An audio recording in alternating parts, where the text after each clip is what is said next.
Bienvenue, mesdames et messieurs, sur NCA, la nouvelle chaîne africaine. Plus de 24 ans qu'il vit en exil en France, loin de son Djibouti natal. Il s'appelle Mohamed Kadami, 24 ans, qui n'est plus rentré chez lui. D'ailleurs, le mouvement qu'il dirige, le FRUD, le Front pour la restauration de l'unité et la démocratie, est considéré par les autorités djiboutiennes comme une organisation terroriste. L'homme a même déjà fait la prison. Mais qu'est-ce qui l'oppose si frontalement au pouvoir djiboutien? Je le reçois en personne pour en parler. Il est notre invité. Mohamed Kadami, bienvenue à vous. Et merci d'avoir accepté notre invitation. Merci à moi aussi pour la nouvelle chaîne africaine de me recevoir. Je vous remercie vraiment. Nous sommes le 22 mai 2024. Vous êtes bien là, devant moi, sur mon plateau. La rumeur circule sur les réseaux sociaux que vous êtes décédé, mais vous êtes bien là. Que répondez-vous à ceux qui font traîner cette rumeur? Je pense que... comme vous le dites, je suis bien en vie, je suis en très bonne santé. Et c'est dommage pour les gens qui font circuler ces rumeurs, parce que lorsque l'heure viendra, ça sera l'heure, mais avant l'heure, ce n'est pas l'heure. C'est cela. En tout cas, vous êtes bien là et on vous souhaite encore longue vie. Commençons par le commencement. Quel regard portez-vous aujourd'hui sur la situation politique de votre pays, Djibouti? Vous me disiez, et avant cette émission, que la vie est infernale dans votre pays, Djibouti, infernale sur le plan de la satisfaction des besoins élémentaires, infernale sur le plan de la liberté d'expression, infernale sur le plan de la défense, de la protection des droits humains. Mais à ce point? Oui, moi je suis venu faire mes études ici et je n'ai pas pris la nationalité française ici, dans l'espoir de rentrer chez moi et d'apporter ma pierre à l'édifice pour la construction de Djibouti.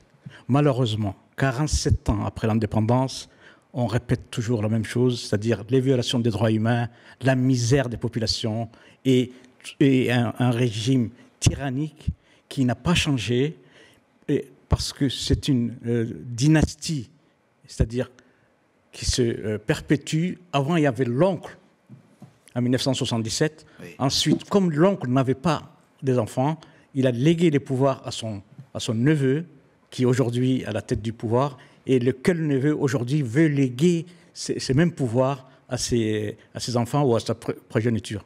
Donc, ce n'est pas moi qui le décris, c'est une situation de misère à Djibouti. Les gens ne mangent pas à leur faim, les gens ont soif. L'électricité, n'en parlons pas, c'est le luxe. À Djibouti? À Djibouti ville, l'électricité, c'est le luxe. Il y a un écart exorbitant entre une petite caste. Un pays stable tout de même, non? Moi, j'étais ici, avant de m'occuper de la politique, je me suis occupé du centre d'information de Djibouti, oui. C'est-à-dire qui pointait du doigt les violations des droits humains. Ça a commencé quelques mois après l'indépendance, les tortures et le fameux Villa Christophe, les gens qui sont morts sous la torture. Donc, et ça n'a jamais cessé? Ça n'a jamais cessé. Amnesty International, à l'époque, chaque année, il y avait un rapport où on dénonçait les tortures, les arrestations arbitraires, les viols de femmes par l'armée. Donc, c'est aujourd'hui, on dirait, enfin, tous les jours, on a l'impression de se répéter parce que ça n'a pas changé d'un iota. Commençons par votre combat politique. Vous n'êtes pas le fondateur du FRUD, mais vous êtes d'abord un héritier du FRUD. Le FRUD a d'abord été créé par Mohamed Ado Yatta Youssouf et Ahmed Dimi. Puis, à un moment donné, il y a eu une sorte de scission, on va dire. Il y a même, et l'année 94 a été une sorte d'année charnière pour vous, où un accord a été conclu entre une branche de votre mouvement et le gouvernement.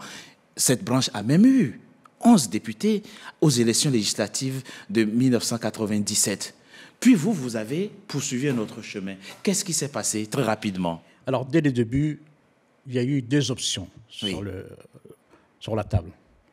Il y avait l'option qui disait qu'il faut une république citoyenne, où tous les citoyens auront les mêmes droits. Et puis, il y avait une deuxième option qui disait que les clans devaient l'emporter sur l'État.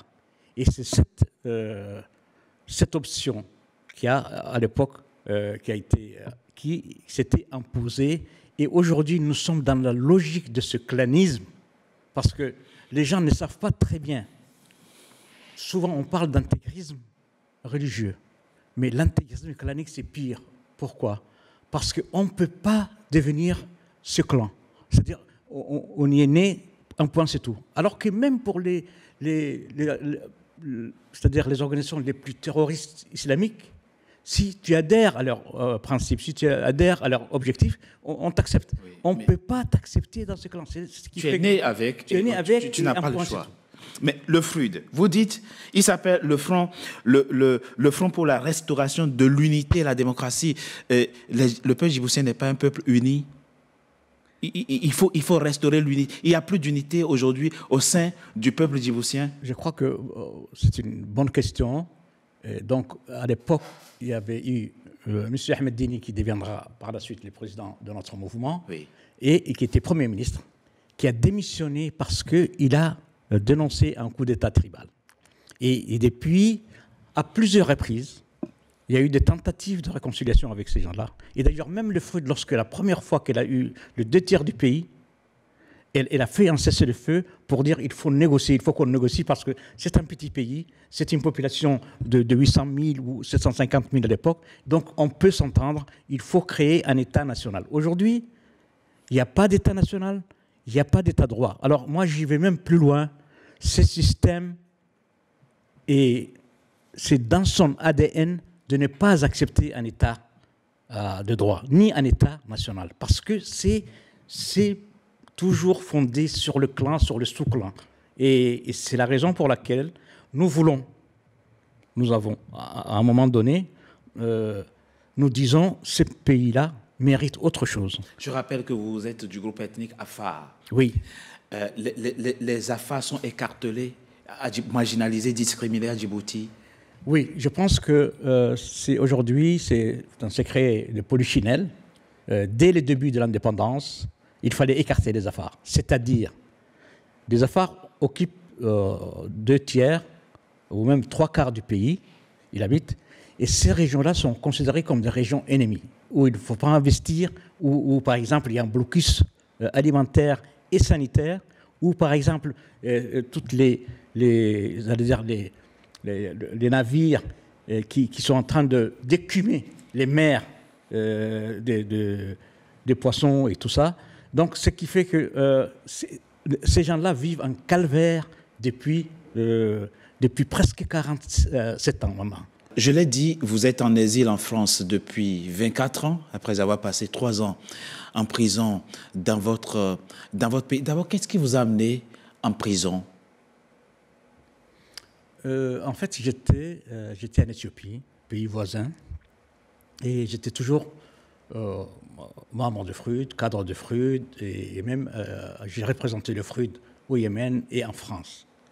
Et là, j'étais en Éthiopie. Le nouveau président, celui qui allait devenir le président, qui s'appelle Ismaël Omar Guelleh à l'époque, oui, il voulait que son élection qui s'est passée en 1999 se passe sans accroc, se passe comme une lettre à la poste. Donc, il a demandé à l'Éthiopie d'extrader les dirigeants du FRUD qui étaient là. Et parce que, à l'époque, l'Éthiopie n'avait plus d'accès à la mer érythréenne. C'était au moment où l'Érythrée et l'Éthiopie s'étaient querellés. Et donc, il a dit, nous, on vous donne le port. L'accès au port voilà, de Doralé, etc. Voilà, l'accès au port de l'ancien port et le nouveau port. Oui. On vous donne l'accès à condition que vous nous remettez ces dirigeants. Et donc, j'étais là, mais il y avait aussi d'autres dirigeants du FRUD. Il y avait même mon épouse qui a été arrêtée alors qu'elle était enceinte. Et donc, moi, personnellement, je suis resté avec mes camarades pendant 3 ans en prison là-bas. Après, vous avez choisi la voie de l'exil en France. Et depuis, vous n'êtes plus jamais retourné chez vous? Je ne suis pas revenu. Depuis 24 ans? Depuis 24 ans.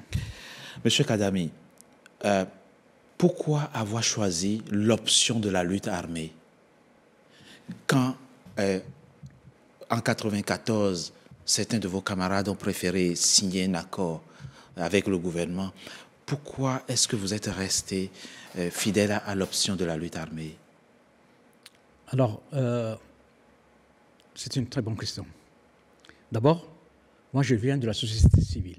J'étais, comme je l'avais dit, ici à dénoncer les violations des droits humains, même avant l'indépendance, pendant la période coloniale, j'étais étudiant. Donc, à chaque année, il y avait quand même des dénonciations par Amnesty International, par d'autres organismes des droits humains, les violations des droits humains, les tortures. Des amis à moi sont morts sous la torture et tout ça. Ça, c'est une chose. Deuxième chose, je crois qu'à Djibouti, tout a été tenté pour... c'est-à-dire, il y a eu des partis politiques en 1981 qui a été dissous. Et nous, on a participé indirectement à la création de ce parti qui s'appelle les Partis populaires djiboutiens. Et les figures les plus éminentes de l'indépendance ont été arrêtées, c'est-à-dire Ahmed Dini, Moussa Ahmed Cheikhou, Abdallah Kamil, enfin, Ousmane Rabi. C'est des personnalités très importantes qui ont été arrêtées et le parti a été dissous. Et le ministre de l'Intérieur de l'époque, il a dit on a mis hors d'état de nuire ces gens-là. Ça, c'est une chose. Ensuite, il y a eu tentative aussi par des tracts, par des manifestations. Et chaque fois qu'il y avait un tract, les gens étaient torturés. Et d'ailleurs, beaucoup de gens ont pris l'exil par rapport à cela. C'est à cause de ça que la première la lutte armée a été déclenchée là-bas. Mais c'était, nous avons double culture, on peut dire ça. C'est-à-dire il y a la culture de Kalachnikov, parce qu'on est quand même en Éthiopie, en Érythrée à côté, en Somalie. Mais en même temps, nous sommes des francophones. C'est-à-dire nous sommes aussi bercés par les fameuses conférences nationales souveraines qui ont eu lieu, par exemple, dans les pays de l'Ouest africain francophones. Et donc, en même temps, après avoir occupé 2/3 du terrain, libéré 2/3 du terrain, nous avons fait un cessez-le-feu. Moi, j'étais là-bas, je me rappelle, cessez-le-feu, pour donner la chance à la négociation. En leur disant, ce n'est pas la lune qu'on jette. On veut partager les pouvoirs. On veut qu'on participe au pouvoir. On veut que les ressources soient équitables pour tout le monde. Il ne faut pas que ce soit une petite famille qui prend tout. Ce n'est pas possible. On ne peut pas. Et d'autant plus, souvent, c'est des gens qu'ils ramènent de l'Éthiopie ou de Somalie qui sont aujourd'hui à la tête de toutes les entreprises étatiques. Et tout. Donc, on a voulu. Et d'ailleurs, les premières dissidences, aujourd'hui, si vous voyez leur état, ils sont dans une situation très difficile. Deuxièmement, en 2001, Ahmed Dini, qui était président quand même, il a fait un deuxième accord, deuxième traité. Et ça a permis quoi? Ça a permis notre libération. C'est vrai. Et 6 mois après, M. Ahmed Dini, qui était une personnalité éminente, le regretté, maintenant il est mort, il est venu à Paris. Mes enfants, ces régimes-là, on ne peut pas tirer quoi que ce soit de ce régime sans la lutte armée. Pour vous dire, parce que c'est des gens violents. Et donc, comme disait, je pense, c'était un proverbe de l'Afrique du Sud, on ne peut pas se défendre contre la bête sauvage les mains nues. C'est la raison pour laquelle. Et en même temps, nous faisons partie de cette génération quand même, qui est panafricaine, qui a été pour l'indépendance, et qui ont côtoyé quand même pas mal des personnalités ici en France ou ailleurs.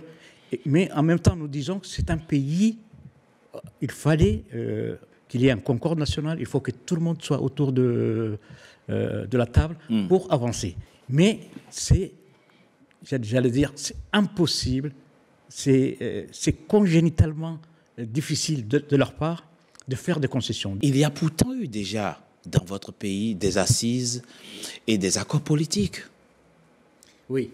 Moi, je crois que de la part du régime, comme il dépend à 90% de l'aide de l'extérieur, des soutiens de l'Union européenne, de la Chine, particulièrement des États-Unis, de la France et tout ça, donc ils disent, voilà, on dialogue, on fait l'accord, on fait même des élections. Bien sûr. En tant que journaliste, j'en ai couvert. Oui. Mais laissez-moi vous dire. Oui. Moi, j'étais en prison, première élection pluripartite entre le chef d'État actuel et le regretté Moussa Ahmed Driss. C'était une figure de l'indépendance, tout le monde le savait. Moi, j'étais en prison, il y avait 66 gardiens de notre prison. Et sur les 66, 60 nous ont dit, demain, c'était un vendredi, samedi, c'est la clé, Moussa Ahmed Driss, il gagne et vous sortez de prison. C'est-à-dire, Moussa Ahmed Driss, parce qu'il a été soutenu par toute l'opposition, il a gagné. Il s'est retrouvé en prison avec moi. Ça, c'est la première chose. En 2003, c'est la deuxième élection pluripartite. Lorsque Ahmed Dini est rentré, on a appelé ça l'Union pour l'alternance démocratique. Et cette coalition de l'opposition, c'était élection législative. Il a gagné. Ça, c'était en 2003. En 2013, c'était la deuxième fois qu'il y avait une élection pluripartite. Et ils l'ont gagné. Jusqu'aujourd'hui, l'Union européenne a exigé, les Américains ont exigé, tous les organismes de droits humains ont exigé. Il n'y a jamais eu de procès-verbaux parce que l'opposition a gagné. Et ils se sont retrouvés en prison, ces pauvres gens. Et pour vous dire, donc, aucune possibilité d'alternance par les urnes aujourd'hui. En plus, il y a eu un accord entre ces opposants de l'USN et les gouvernements. Et cet accord-là a été aussi foulé aux pieds. C'est-à-dire qu'ils n'ont même pas obtenu la commission électorale indépendante. Donc, pour vous dire, ils peuvent négocier, mais ça ne change rien. Et d'autant plus que chez eux, la situation s'est durcie, c'est-à-dire ça se rétrécit. Avant, c'était... maintenant, c'est devenu même familial. Aujourd'hui... Justement, à propos de la famille, peut-être êtes-vous un peu trop sévère. Vous dites tous les leviers de l'économie djiboutienne sont aujourd'hui dans les mains de la même famille, de la famille présidentielle. Écoutez, ça serait exhaustif dans le cadre de cette émission de vous donner tous les noms de tous les responsables qui sont tous des Mamassam, pour vous dire clairement. Et tout le monde le sait ça à Djibouti. Donc c'est tout le monde, c'est-à-dire les chefs de l'armée, les chefs de la garde républicaine, les chefs de la marine, les chefs des côtiers, les chefs de la police. Tout ce monde-là, c'est des cousins d'Ismaël Omar Guelleh. Vous peut-être, le seul pays où on peut comparer ça, c'est peut-être le Tchad. C'est avec l'histoire de Zagawa et tout ça. Et je pense qu'actuellement, tout le monde est convaincu qu'avec cette dynastie, impossible de changer quoi que ce soit. Et en plus, il continue la marginalisation de la communauté afar. Il y a pas plus tard que le 24 février, oui. Ils l'ont arrêté, mais plus de 60 personnes, de nomades. C'est pas comme vous et moi, c'est des gens qui sont au fin fond des brousses. Même un chef coutumier très important a été arrêté. Même des femmes ont été arrêtées. Donc, c'est pour vous dire, aujourd'hui, aucun amendement n'est possible avec ce régime. Vous n'êtes donc pas optimiste pour un meilleur vivre ensemble à Djibouti? Non, je suis optimiste pour un meilleur vivre ensemble, mais pas sous ce régime-là. C'est-à-dire, au niveau des populations, il n'y a pas une hostilité entre les populations. D'ailleurs, en décembre 2023, il y a un pogrom contre la population afar de la capitale qui a été organisé par la police. À Djibouti? Par la police. Ce n'est pas les habitants somalis ou Issa qui ont fait ça. Ça, c'est le régime qui a fait ça. Mais tout en disant que c'est des rixes intercommunautaires et tout ça. Non, ce n'est pas des rixes intercommunautaires. C'est le régime qui a fait ça. Et tout le monde sait, c'est la police. Et la police est commandée par un certain Caïn qui n'est autre que le cousin d'Ismaël Omar Guelleh. Vous nous expliquez, les Djiboutiens n'ont aucune difficulté à vivre les uns avec les autres, mais que c'est le pouvoir djiboutien qui instrumentalise le fait ethnique. Exactement. Parce qu'aujourd'hui, c'est vrai que le régime joue sur le tribalisme. La fibre ethnique. En disant que c'est un État Issa, donc les affaires, on doit les mener à la baguette, on doit les marginaliser, et ils les marginalisent. Mais les dirigeants de ces communautés, ce qu'ils veulent, c'est quand même créer quelque chose d'ensemble, national. Et c'est la raison pour laquelle nous, on a créé ce qu'on a appelé la charte nationale de transition. La charte démocratique. Parce que, admettons, demain, ce régime-là tombe. C'est une dictature de 47 ans. Donc, il faudra des reconstructions, il faudra réparer, il faudrait qu'il y ait mise en place quand même des institutions démocratiques et équitables pour tout le monde. Et ça ne peut se faire que dans le cadre d'une transition démocratique. Et là, beaucoup de gens adhèrent à cette idée-là. Merci. Merci beaucoup, Mohamed Kadami. Je rappelle que vous êtes le président du FRUD, le Front pour la restauration de l'unité et la démocratie en exil en France. Et depuis 24 ans, des rumeurs vous disent mort, mais vous êtes là, encore vivant, et on vous souhaite encore une longue vie. Merci d'avoir été notre invité. Merci. Mesdames et messieurs, c'était notre invité. Merci d'avoir été à notre compagnie. À très bientôt pour un nouveau numéro de notre invité.